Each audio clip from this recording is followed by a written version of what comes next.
Hi everyone, I'm Meteorologist Carly Smith. We are live and we are so excited about the annular solar eclipse. If you're watching this back after it's been recorded, it was recorded right around 10:20, but this is still going to be relevant up until the eclipse has happened. And so I just want to say thank you everyone for watching. Be sure to post any questions you have.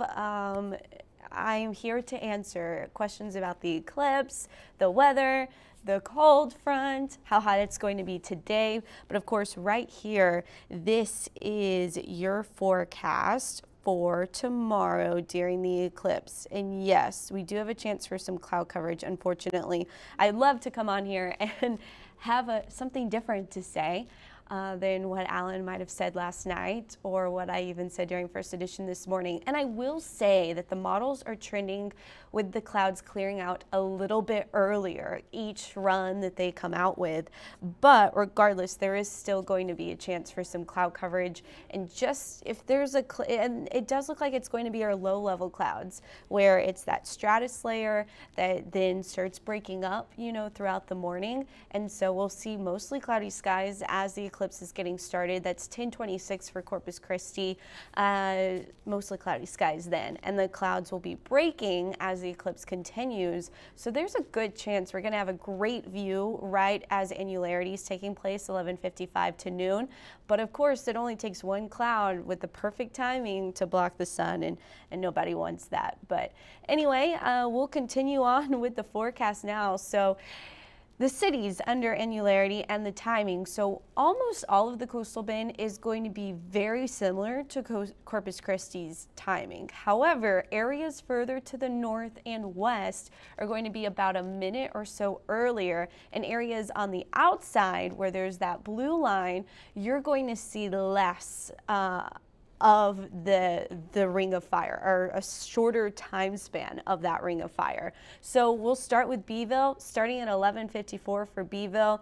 As we continue this on along, notice Corpus Christi, we start to notice that first sign of annularity around 11:55.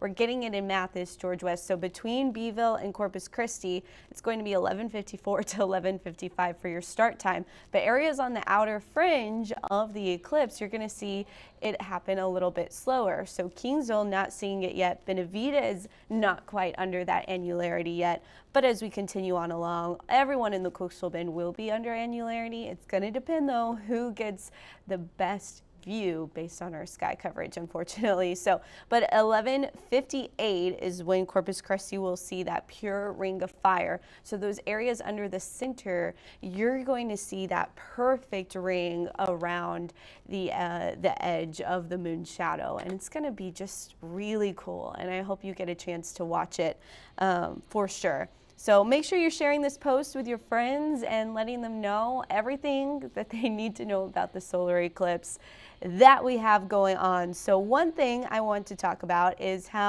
why we're having the solar eclipse, right? Well, that has to do, of course, everybody I think is understanding this, that has to do with the moon passing in front of the sun when it's a new moon. So yeah, we've got a new moon tomorrow, and the timing is just like perfect to where that new moon is going to be passing over the sun as it's rotating around the earth.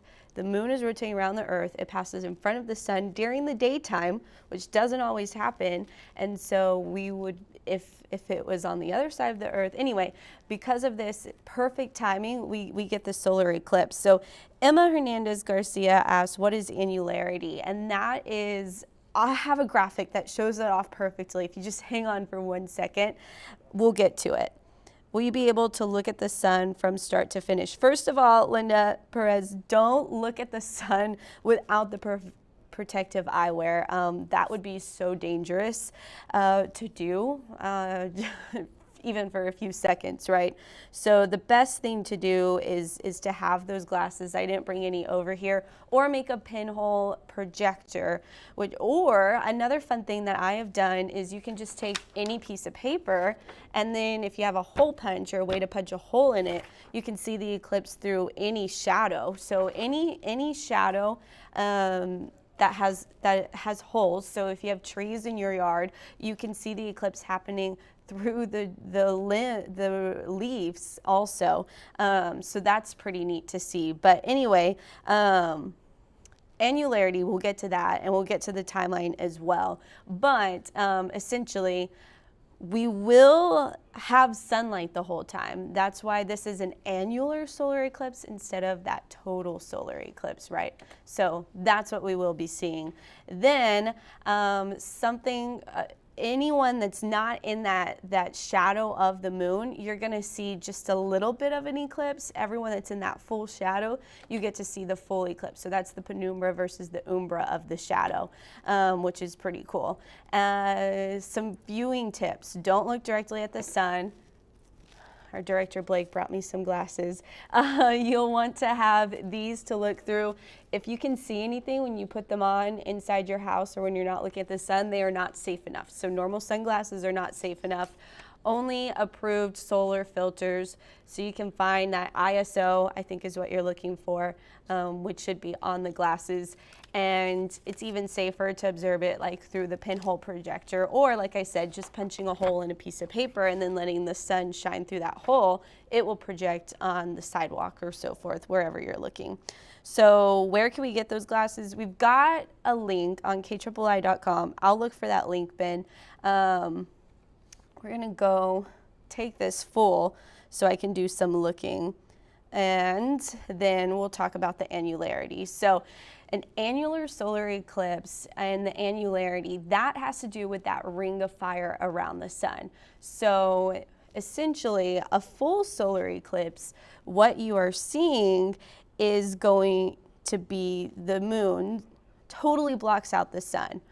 But for our case, the moon is at its farthest point away from the Earth in its rotation, because it's an ellipse. It's not a full rotation around the Earth, or it's not a full complete circle. It's an ellipse, and it has closer points and farther away points. The moon is farther away from the Earth for this solar eclipse, so we're still going to see the sun, and that's where the term annular comes into place. And annularity is when we're starting to see that ring of fire. So we first start to see the ring of fire in Corpus Christi at 11:55. The annularity, or max eclipse is another way to put it, is 11:58, and then noon is when that annularity is going to end. So once that annularity ends, then we're just dealing with partial eclipses, which you'll be able to see looking with the glasses. And so when we have a total solar eclipse, people can take off protective eyewear and just be able to basically be in darkness during the middle of the day.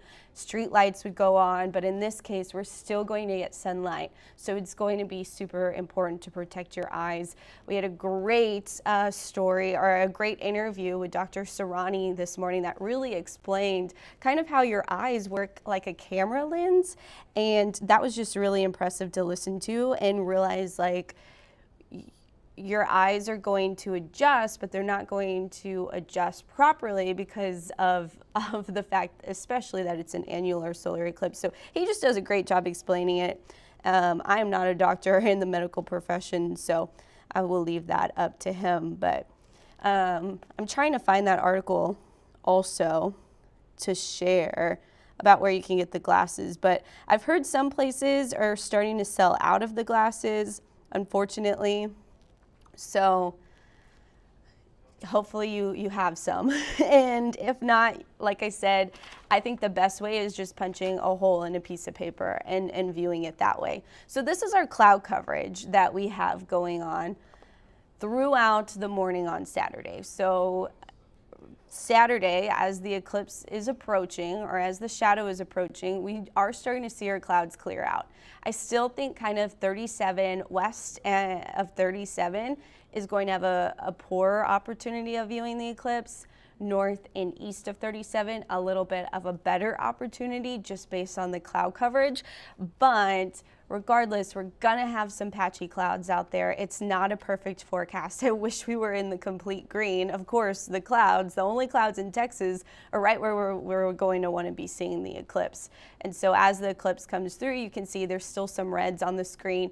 And this is not exactly how the cloud coverage is going to turn out, right? It's not perfect, but yeah, there's a chance, and it's not going to be the worst case. So it's not the worst, but not the best forecast. That's how we'll put it. Yeah. Tara, I would not use any regular sunglasses to look at the sun. It's at high noon as well, so that's the brightest, most dangerous rays of the sun as well. If it was a little bit lower, it would be filtered through more of the atmosphere, but high noon is just even more dangerous to not have the solar eclipse glasses, or, like I said, punching a hole in a piece of paper. That is really the easiest way to do it if you cannot find any of these glasses. So I know H-E-B had them during the last eclipse. Lowe's and Home Depot had them, but they're starting to sell out. So good luck. That's all I got. Let's see. Something else, if you plan on going to the beach to view the eclipse. Some important things to note. Essentially, what we have is anytime the moon is in line with the sun and the earth, we get the spring tides. So whether that's a full moon or a new moon, we tend to see that tidal bulge where our tides are running a little bit higher. And that's going to happen this time. So we've got a new moon, we've got an eclipse, and we're going to see higher tides on our beaches. So if you know anybody that is planning to go to the beach to view the eclipse, or just go to the beach after the eclipse because you're in town for the eclipse, let them know that we may have some higher tides, and that may limit how you can park, how crowded it feels at the beach, and so forth. It's not good to drive through the salt water. It can damage your undercarriage and things under your car, start corrosive impacts and so forth. So don't want to do that. But we are going to see a tidal bulge. And so your weekend tide forecast is running in that minor level for flooding. So that means maybe the tide reaches the dunes, but I'm going to tell you why I think it's likely we see the tide reaching the dunes coming up in just a second. But the tide forecast has it at 1.98 feet, which is above normal. Typically, once we're above 1.5 feet, to 2 feet, we start to see some minor coastal flooding, and then anything above 2 feet, that's when we start to see more impacts on the beach where it's impossible to drive on it. So minor coastal flooding is going to be likely right around high tide, which is 4:24 Saturday and 5:20 on Sunday. So that is after the eclipse. That's the good news, and it is in the afternoon and evening when a lot of people like to go to the beach. So that high tide again in the afternoon and evening will be windy on Saturday as well. Those winds are going to be gusting 35 miles per hour, mostly in the morning. So these glasses are going to get blown around easily. So you'll want to hold on to them. And additionally, those waves are going to be running 3 to 4 feet seems high. But I think that is still true. We will have some higher waves with the front moving through. That always causes a disruption in the water as well. So I am expecting, 3 to 4. That actually sounds right. 3 to 4 Saturday, falling on Sunday as our northeast winds continue. We've got a moderate rip current risk as well. The periods don't look too long. They're going to be about average for us down here. But be cautious. Rip currents happen very easily on our coastal beaches, especially near the jetties and piers. Wind, as I mentioned, going to play a big role in the forecast. So 3 a.m. we're going to start to notice the wind increasing. This is when the front is moving through. So now we're kind of transitioning away from eclipse and more into weather talk.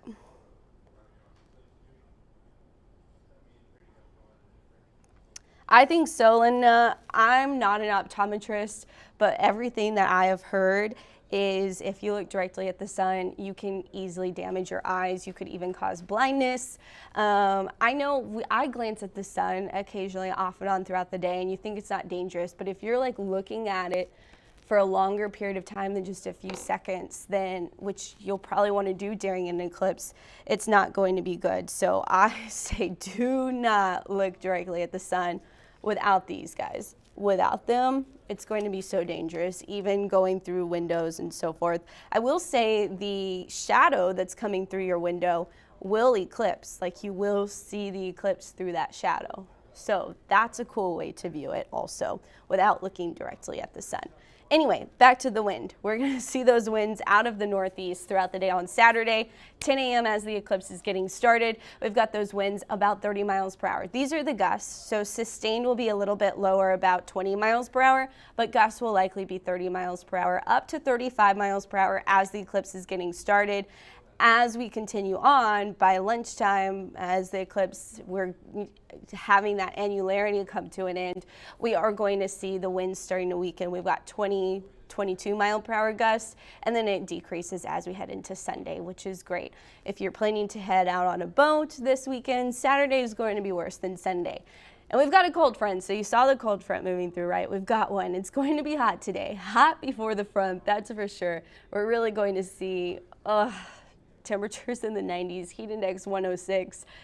Oh, summer. But look at this cold front. Look at the temperature difference. These are not actual temperatures.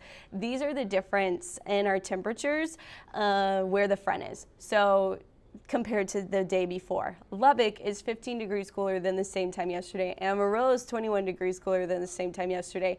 This is just a great, easy way to show you where the front is. Where the blue and the yellow are meeting, that's where the front is, essentially. So Dallas-Fort Worth right now is warmer than yesterday. We're warmer than yesterday. So when we get the southerly winds kicking up before a front, that really helps heat temperatures up.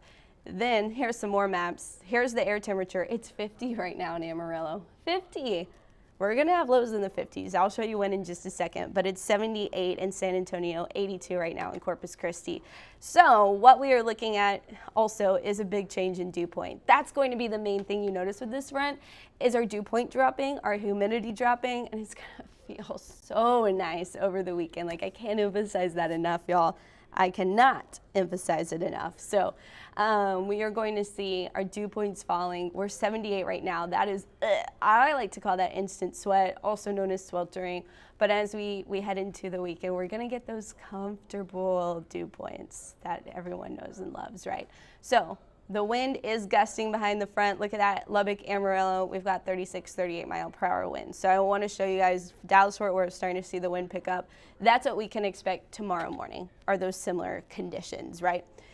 It's not going to be as cold, but it is going to feel very nice. Temperatures dropping about 10 degrees behind the front. Max heat index falling more than 20 degrees behind the front. So it's that feels like temperature that we're really going to notice a difference behind this front. So breaking down on Futurecast, you'll see the cloud coverage as well. We are going to reach 93, I think, this afternoon. Then overnight, so the front passing through right around midnight, if not a little bit after. A few showers are going to be possible along the front. Unless you happen to be awake, you're not going to notice that we really had any rain. It's going to be so spotty as well. 8 a.m., we're still cloudy. Winds have shifted out of the northeast. I thought I had another graphic about the tide. Anyway, winds will be out of the north, 8 miles per hour. Light early Saturday, but then, or as we continue into Saturday evening, but we've got those strong winds Saturday during the eclipse timeline. So temperatures are going to be falling. Look at that, 83. 59, 50. So this is when we've got the 50s on board. That's Sunday night, or Sunday morning, Monday morning, and Tuesday morning. So headed to work next week, you may want a sweater or a light jacket as you're heading out the door. I'm very excited about that. I don't know if you can tell or not, but it's going to be great. Until we get there, though, yeah, we've got our max heat index today, 106 in Corpus Christi. So not looking forward to that.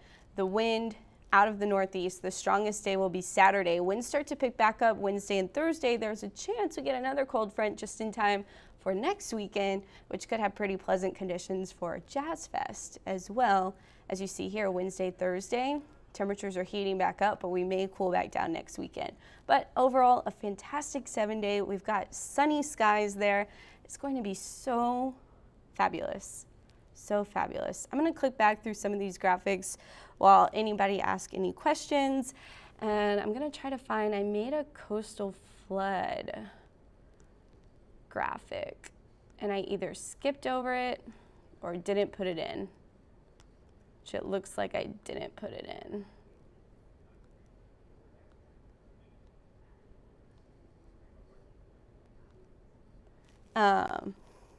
Anyway, I'm going to leave you on the 7-day real fast while I go and grab that graphic because I think it's important.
Okay, so this is the last thing. I wanted to show this graphic talking about the potential for coastal flooding over the weekend. Hey Faye, so wind direction plays a role in coastal flooding, right? So when we see those northeast winds, water is going to be pushed to the right of the wind because of something known as the Coriolis effect. That essentially is why we have all of the weather that we have, is because the earth is spinning, and that causes our forces to interact, want to turn to the right in the northern atmosphere. And so because of that, I am expecting higher than normal tides with that northeast wind. Essentially what it's going to do is push the water, so the arrow I'm showing you right now is the wind, but the water is going to turn to the right of that arrow and come onshore. So I am expecting higher than normal tides, and the coastal flooding is very likely as we head into Saturday and Sunday because of that. So I expect the waves that we do have to be pushed a little bit further inland. And so that is it. I'm gonna leave you, I'm gonna go all the way back to the eclipse forecast for anybody that joined in late. I think I answered everybody's questions. Thank you guys for interacting, and I hope everyone has a fabulous weekend. And if you get to see the eclipse, please let me know what you thought of it and how it was. I'm so excited, and I hope everybody has a great time as well. So here's that timeline for the eclipse, and here's our forecast. So annularity, that's when we have the ring of fire. Annularity is when the moon is in front of the sun, but it's not covering the entire sun. The shadow is not blocking out the entire view of the sun because of the fact that the moon is at its farthest point in the rotation around the earth as this eclipse is happening. So Saturday, October 14th, 11:55 to noon for Corpus Christi. Areas a little further north will start about 11:54. Areas a little bit further to the west and north, or to the areas a little bit more on the outside. So Corpus Christi is right in the center. Areas a little bit further on the outside of where that shadow is going to be. Your main difference is you're only going to see it for a few minutes, if that at all. So Corpus Christi is in a prime spot because we've got about 5 minutes of that ring of fire effect. So anyway, we do have a mix of clouds still. Forecast trends are clearing it out a little bit more than they were yesterday, but still be prepared for a cloud to block your view, but hopefully we get a great view. And don't forget, you can watch the view of the eclipse. If you don't have glasses or you can't find any, we will be streaming the eclipse. So you can watch that on 3 News Plus or on our 3 News app. You can download either one of them today by scanning this QR code if you're watching on your computer screen or your TV. I think on your phone, if you take a screenshot, sometimes you can get the QR code to work that way as well. But that's all I have for you. Thanks for watching. Thanks for sticking it out. Hopefully everyone gets a great view of the eclipse and you learn something. I'm meteorologist Carly Smith. Have a fantastic Friday.